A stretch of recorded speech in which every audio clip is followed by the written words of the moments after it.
रायपुर से इस वक्त की बड़ी खबर। ताम्रध्वज साहू ने छोड़ी संगठन की बड़ी जिम्मेदारी। एआईसीसी के पिछड़ा वर्ग विभाग के अध्यक्ष पद से उन्होंने इस्तीफा दे दिया।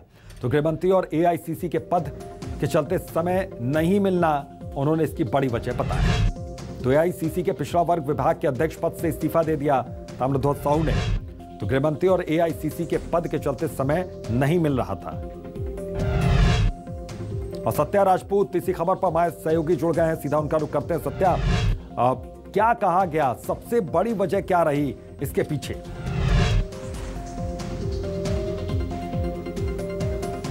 देखिए, इस इस्तीफे के बाद हर कोई जानना चाह रहा है कि इस्तीफे का पीछे का कारण क्या है, क्योंकि कांग्रेस में अगर हम देख रहे हैं तो एक के बाद कई इस्तीफे सामने आ रहे हैं। और हमारे साथ छत्तीसगढ़ के गृह मंत्री ताम्रध्वज साहू और राष्ट्रीय अध्यक्ष ओबीसी से हैं। हम सबसे पहले सवाल आपसे यही जानना चाहेंगे कि हर कोई जानना चाह रहे हैं कि आप जो इस्तीफा दिए हैं इसके पीछे का कारण क्या है? देखिए, समय की कमी मूल बात है इसका। लगभग 4-4.5 साल पहले हमारे राष्ट्रीय अध्यक्ष आदरणीय राहुल गांधी जी ने, जब मैं सांसद था तो ये जिम्मेदारी मुझको दी थी।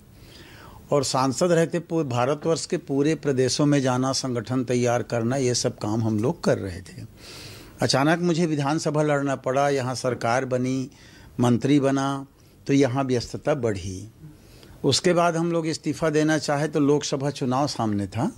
लोकसभा चुनाव निपटाया गया और उसके बाद फिर जैसे ही रिज़ाइन करना चाहा तो कोरोना आ गया। तो कोरोना भी एक बड़ी काम था संगठन के लिए कि सब जगह मास्क वितरण है, फूड वितरण है, सूखा राशन है मजदूरों की।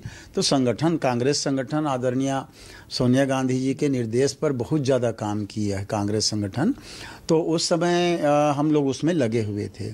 फर्स्ट फेज, सेकंड, थर्ड तीनों अब ख़त्म हो गया। तो अब मैंने सोचा कि संगठन की जिम्मेदारी किसी अन्य व्यक्ति को मिले, क्योंकि मेरे पास यहाँ जिम्मेदारियाँ ऑलरेडी है ही। एक स्टेट की जिम्मेदारी होता है तो वो अलग मुद्दा होता है, पर मेरे पास भारतवर्ष के सभी प्रदेशों में आना जाना और जो जिम्मेदारी को निर्वहन। और संगठन एक ऐसा संगठन का काम, संगठन का पद ऐसा पद होता है जिसमें हमेशा रोज़ाना काम करना होता है। तो पार्टी को, संगठन को समय अगर मैं नहीं दे पा रहा हूं तो इसलिए मुझको छोड़ देना चाहिए, ताकि पार्टी संगठन की मजबूती के लिए अगला किसी आदमी को नियुक्त किया जा सके, जिम्मेदारी दिया जा सके और वो फिर लगातार काम करके सामने चुनाव भी आने हैं, लोकसभा भी आएगा, यहाँ भी चुनाव होना है। तो इसलिए मैंने इस बार पद रिज़ाइन किया है। जैसे कि आपने कहा कि साल भर से लगभग आप सोच रहे हैं कि आप इस्तीफा देंगे, लेकिन यही समय ही उपयुक्त क्यों लगा? नहीं, अब कोरोना, जैसा कि मैं बताया ना, साल भर पहले हम लोग छोड़ने वाले थे। मैं अपने माननीय मुख्यमंत्री भूपेश बघेल जी को भी जानकारी दे दिया था 1.5 साल पहले।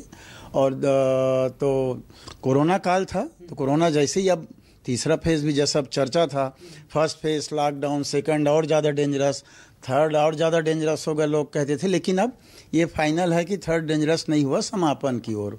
तो इसलिए मैंने अब उसको रिज़ाइन दिया है।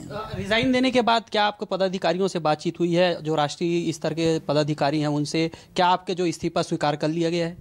नहीं, अभी इस्तीफा स्वीकार नहीं किया गया है। स्वीकार करेंगे और दूसरी नियुक्ति करेंगे। दूसरी नियुक्ति करना ही स्वीकारोक्ति होती है, तो वो करेंगे जब भी जैसा। तो अभी इस्तीफा स्वीकार नहीं किया गया है, लेकिन साल भर से प्लानिंग यहाँ पर कर रहे थे ताम्रध्वज साहू। सत्या, बहुत बहुत शुक्रिया इस तमाम जानकारी के लिए, इस तमाम बातचीत के लिए। तो